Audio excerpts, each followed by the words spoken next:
لالچی کوا بریانی والا۔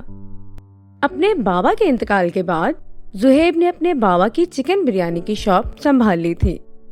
زہیب کی دکان بازار کے بیچوں بیچ تھی۔ وہ اپنے ہاتھوں سے مزیدار بریانی بنایا کرتا تھا اور اس کا کام خوب چلنے لگا تھا۔ ایک روز وہ اپنی دکان میں بیٹھا ہوا تھا۔ دکان میں بہت سارے گاہک موجود تھے۔ ارے واہ، آج بھی خوب کمائی ہوئی ہے۔ لگتا ہے لوگوں کو میرے ہاتھ کی بریانی بہت پسند آنے لگی ہے۔ تبھی احمد نام کا ایک شخص دکان میں داخل ہوا۔ زہیب بھائی 5 کلو بریانی تو دے دو۔ ہاں ابھی کر دیتا ہوں۔ لیکن زہیب جب بریانی نکالنے لگتا ہے تو دیکھتا ہے بریانی تقریباً ختم ہو چکی تھی۔ ارے احمد بھائی، بریانی تو صرف 2 کلو ہی بچی ہے۔ آج سیل بہت زیادہ ہوئی ہے نا؟ اچھا چلو 2 کلو ہی دے دو۔ احمد وہ بریانی لے کر چلا جاتا ہے۔ پھر زہیب اپنی دکان میں دیکھتا ہے کہ مرغیاں بھی ساری ختم ہو چکی تھی۔ ارے مرغیاں بھی ساری ختم ہو گئی ہیں، اب میں بریانی کیسے بناؤں گا؟ چلو میں فضلو بھائی سے چکن لے آتا ہوں۔ شام ہوتے ہی زہیب فضلو مرغی والے کے پاس پہنچ جاتا ہے۔ یہ لیجئے فضلو بھائی، 4000 اور مجھے اچھی والی 12 مرغیاں دے دیجئے۔ زہیب بھائی 12 مرغیاں 4000 کی نہیں 10,000 کی آئیں گی۔ یہ کیا کہہ رہے ہیں فضلو بھائی؟ میں ہمیشہ 4000 کی 12 مرغیاں لے کر جاتا ہوں۔ وہ اس لیے کہ مرغیوں کے دام آج سے بڑھ گئے ہیں، مجھے بھی پیچھے سے بہت مہنگی ملی ہے۔ اب 10,000 میں لینا ہو تو لو، ورنہ مرضی ہے۔ اوہ، یہ کیا ہو گیا؟ اب مرغیاں اتنی مہنگی ہو گئی ہیں، کل سے بریانی کیسے بناؤں گا؟ زہیب بھائی، جب مرغیوں کے دام بڑھتے ہیں نا تو آپ اپنی بریانی کے دام بھی بڑھا لیجئے، اس سے آپ کو کوئی نقصان نہیں ہوگا۔ اچھا ایسا کریں، 5 مرغیاں دے دیں۔ زہیب 5 مرغیاں لے کر گھر چلا آیا۔ دیکھتے ہی دیکھتے سویرا ہو جاتا ہے۔ زہیب اپنی دکان کے باہر ایک نیا بورڈ لگا دیتا ہے جس پر لکھا تھا بریانی کی نئی قیمت 400 روپے فی کلو ہے۔ یہ پڑھ کر بہت سارے گاہک واپس چلے جاتے ہیں۔